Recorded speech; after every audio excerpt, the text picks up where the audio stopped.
नमस्कार दोस्तों, स्वागत है आपका हमारे YouTube चैनल जीके प्लेनेट 77 में। दोस्तों आज का ये सेशन होगा इंडियन कॉन्स्टिट्यूशन एंड पॉलिटी से, और इसमें हम लोग पहला चैप्टर देखेंगे भारत का संवैधानिक विकास। कैसे अंग्रेज़ों के द्वारा कुछ बनाए हुए एक्ट जो आज भी भारत के संविधान के रूप में कार्य कर रहे हैं और उनका यूज़ कैसे होता है, कितने वो इम्पोर्टेंट हैं एग्ज़ाम्स पर्सपेक्टिव से। तो देखते हैं दोस्तों अपना ये आज का सेशन। सबसे पहले दोस्तों आपके मन में क्वेश्चन होगा, संविधान किसे कहते हैं? तो वह वैधानिक दस्तावेज जिसमें शासन के उन मूलभूत सिद्धांतों का वर्णन होता है जिसके अनुरूप किसी भी देश या राज्य के शासन का संचालन किया जाता है, उसे हम लोग संविधान कहते हैं। अब दोस्तों किसी भी देश के संविधान से शासन के मूलभूत आदर्शों का संकेत मिलता है और इसके साथ ही यह भी स्पष्ट होता है कि सरकार के विभिन्न अंग किस प्रकार से कार्य करेंगे, उनके बीच कैसा संतुलन होगा, उनकी शक्तियों का कैसा बंटवारा होगा, सब कुछ यही संविधान तय करता है। संविधान दोस्तों संबंधित राष्ट्र के शासन के दर्शन की रूपरेखा भी तैयार करता है। दोस्तों संविधान को देश की आधारभूत विधि कहा जा सकता है। देखते हैं आगे। अब स्टार्ट होता है दोस्तों भारत का संवैधानिक विकास। तो यह दोस्तों दो तरीके से होता है, ईस्ट इंडिया कंपनी के शासन के अंतर्गत और ब्रिटेन सरकार क्राउन के शासन के अंतर्गत। इसमें दोस्तों क्या हुआ कि महारानी एलिजाबेथ ने चार्टर द्वारा भारत में व्यापार करने के अधिकार दे दिए।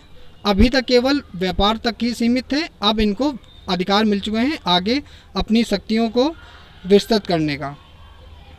तो दोस्तों इसमें ईस्ट इंडिया कंपनी के अंतर्गत कुछ एक्ट आते हैं, बहुत ही इंपॉर्टेंट है और बहुत ज़्यादा पूछा था एग्जाम्स में, तो उनको देखते हैं। सबसे पहले था regulating act 1773, Pitt's India act 1784, charter act 1793, charter act 1813, charter act 1833 और चार्टर एक्ट 1853। ये सभी दोस्तों बहुत ही ज़्यादा इम्पोर्टेंट हैं और इसमें एक एक को हम लोग विस्तार से समझेंगे क्योंकि ये बहुत ज़्यादा एग्जाम्स में पूछे जाते हैं। आगे देखते हैं।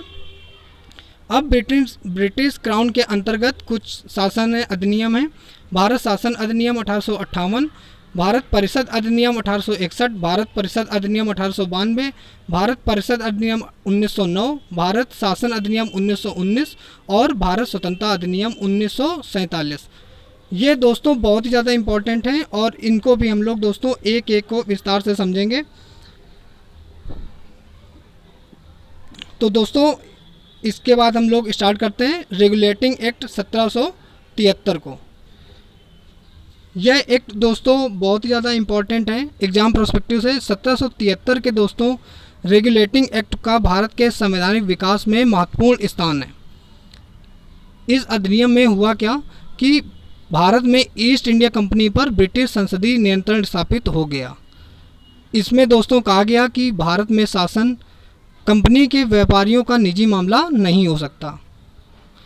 और इसमें एक इम्पॉर्टेंट क्वेश्चन ये भी बनता है कि उस टाइम पे तत्कालीन प्रधानमंत्री लॉर्ड नॉर्थ ने एक समिति बनाई थी, गोपनीय समिति। उसको दोस्तों इसी एक्ट में पारित किया गया था, रेगुलेटिंग एक्ट 1773 में, और यह काफ़ी बार एग्ज़ाम में पूछा गया है। इसमें दोस्तों कंपनी के प्रशासन की देखरेख में इंग्लैंड में दो संस्थाएं भी बनी। उन्हें निदेशक मंडल बोलते हैं, कोर्ट ऑफ डायरेक्टर्स, और हितधारकों का मंडल, कोर्ट ऑफ प्रॉपिटर्स। और इसी एक्ट में दोस्तों बंगाल के गवर्नर को गवर्नर जनरल कहा गया। यह दोस्तों भारत के पहले गवर्नर जनरल थे, इनका नाम था लॉर्ड वॉरेन हेस्टिंग।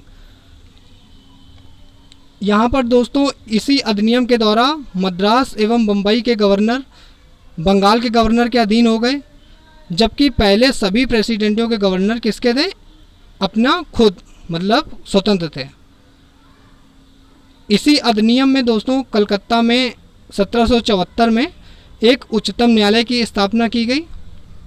आगे देखेंगे हम।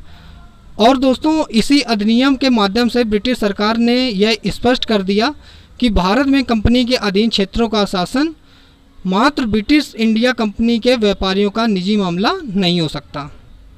ब्रिटिश संसद को इस संदर्भ में दोस्तों एक कानून बनाने का और डायरेक्ट करने का पूरा अधिकार भी मिल गया। रेगुलेटिंग एक्ट 1774 के द्वारा ही कलकत्ता में एक उच्चतम न्यायालय की स्थापना की गई। इसमें फ्रेंड एक मुख्य न्यायाधीश और 3 अन्य न्यायाधीश थे। सर एलिजा एम्पे इस उच्चतम न्यायालय के प्रथम मुख्य न्यायाधीश थे और यह क्वेश्चन बहुत ही इंपॉर्टेंट है, इसमें थोड़ा अलग से ध्यान दीजिएगा। सर एलिजा एम्पे उच्चतम न्यायालय के प्रथम मुख्य न्यायाधीश थे। आगे दोस्तों, इस अधिनियम के द्वारा ब्रिटिश सरकार का कोर्ट ऑफ डायरेक्टर्स के माध्यम से कंपनी पर नियंत्रण सशक्त हो गया। आगे देखते हैं Pitt's India act. Pitt's India act 1784, इसका दोस्तों यह बहुत ही इम्पोर्टेंट है। इस अधिनियम में कंपनी द्वारा अधिग्रहित भारतीय राज्यों पर ब्रिटिश क्राउन के स्वामित्व के दावे का यह पहला वैधानिक दस्तावेज था। इस एक्ट को ब्रिटिश संसद में उस टाइम के इंग्लैंड के प्रधानमंत्री थे विलियम पिट, उनके द्वारा प्रस्तुत किया गया था।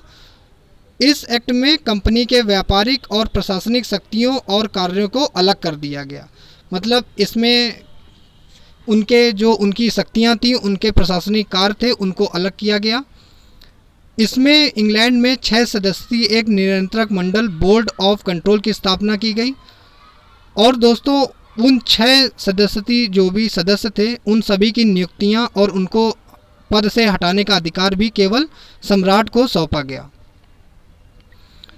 इस एक्ट में दोस्तों भारत के अधीन क्षेत्र को पहली बार ब्रिटिश आधिपत्य का क्षेत्र बताया गया और ब्रिटिश सरकार को कंपनी के कार्यों एवं प्रशासन पर पूर्ण नियंत्रण प्रदान किया गया। इसी एक्ट में दोस्तों जो ये परिषद बनाई गई थी 6 सदस्य वाली, उसकी संख्या कम करके 4 कर दी गई और उनको दोस्तों भारत में युद्ध, सैन्य, संधि, राजस्व और देशी रियासतों आदि के अधीक्षक की शक्ति भी प्रदान कर दी गई। इसी के साथ दोस्तों अपनी इस वीडियो को समाप्त करते हैं। अगर आपको वीडियो अच्छी लगी हो तो लाइक करें, कमेंट करें और चैनल को सब्सक्राइब करें। मिलते हैं नेक्स्ट वीडियो में। धन्यवाद दोस्तों।